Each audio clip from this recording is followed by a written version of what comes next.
Welcome to voice of English literature. Viewers, आज का हमारा टॉपिक है सेमेंटिक्स। सेमेंटिक्स इंग्लिश लिंग्विस्टिक्स की एक ब्रांच है।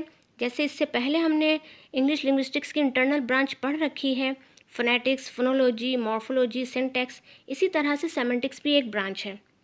इससे पहले की वीडियोस हम अपलोड कर चुके हैं, हमारे चैनल पे आपको मिल जाएंगी। डिस्क्रिप्शन में आपको लिंक मिल जाएगा, आप वो वीडियोस देख लीजिएगा। तो आज के हम इस वीडियो में जानेंगे कि सेमेंटिक्स है क्या, इसकी टाइप्स क्या है, इसकी एग्जाम्पल्स क्या हैं और इंग्लिश लैंग्वेज में इसकी क्या इंपॉर्टेंस है। तो ये सब जानने के लिए वीडियो का बाकायदा आगाज़ करते हैं। सबसे पहले सेमेंटिक्स की definition. It is the branch of linguistics. In semantics we study the meaning of words और सेंटेंसेस।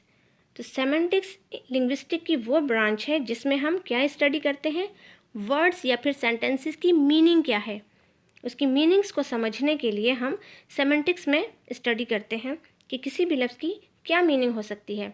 एग्जाम्पल देखते हैं, जैसे कि एक लफ्ज़ है नीडल। अब नीडल अगर हम इसकी मीनिंग देखते हैं तो वो हमें क्या मिलती है, थिन शार्प स्टील इंस्ट्रूमेंट। इसी तरह किसी भी वर्ड की मीनिंग को जानने के लिए और किसी भी वर्ड को सेंटेंसेस के साथ मीनिंग में जानने के लिए जो हम स्टडी करते हैं वो करते हैं सेमेंटिक्स में। इसकी दो टाइप्स हैं और दोनों ही बहुत इंपॉर्टेंट हैं। There are two types of semantics. Number 1 conceptual meaning semantics और सेकंड है एसोसिएटिव मीनिंग सेमेंटिक्स। ये दोनों ही ऑपोजिट हैं और दोनों का समझना बहुत ज़्यादा ज़रूरी है। सबसे पहले है कॉन्सेप्चुअल मीनिंग सेमेंटिक्स। वो क्या होता है? It is the clear and logical definition of a word. मतलब किसी भी वर्ड की जो एक क्लियर हमें मीनिंग मिले, एक लॉजिकल मीनिंग मिले, कोई उसमें आइडियाज़ ना हो, कोई उसमें हिडन मीनिंग ना हो, वो मीनिंग कहलाती है कॉन्सेप्चुअल मीनिंग। जैसे कि अभी हमने देखा था नीडल। नीडल हमें अगर हम उसको डिक्शनरी में देखते हैं तो हमें मिलता है कि थिन शार्प स्टील इंस्ट्रूमेंट। या फिर अगर हम देखें कि सी क्या होता है तो सी हमें क्या बताएगा कि it is something that is large filled with salt water. तो ऐसी मीनिंग जो हमें कोई इसमें आइडियाज़ ना हो, उसके लिए हमें पूरा सेंटेंस पढ़ने की ज़रूरत ना पड़े, हमें उस वर्ड की मीनिंग सिर्फ पता चल जाए जो हम डिक्शनरी से आसानी से निकाल सकते हैं, वो मीनिंग कहलाती है कॉन्सेप्चुअल मीनिंग, जिसमें आपको एक वर्ड, खाली एक वर्ड की मीनिंग जो है डिक्शनरी से आसानी से मिल जाए, वो कनेक्टेड ना हो बहुत सारे लफ्ज़ों के साथ। अब जैसे कि एक सेंटेंस है, आई ईट एन एप्पल। अब यहाँ पे एप्पल, उसकी कॉन्सेप्चुअल मीनिंग क्या है? ये एक फ्रूट है। सिंपल, हमें एक एप्पल नज़र आ रहा है, अगर हम इसे डिक्शनरी में देखते हैं तो हमें इसकी मीनिंग मिलेगी कि वो एक फ्रूट है, कोई उसमें हिडन मीनिंग नहीं है। जो उसकी अपीयरेंस है वही हमें उसकी मीनिंग पता चले, that is called conceptual meaning. Second हम देखते हैं एसोसिएटिव मीनिंग। ये क्या होती है? डेफिनेशन देखते हैं हम इसकी। Associative meaning is the idea, connection, what that specific word brings to you, or these are hidden meanings.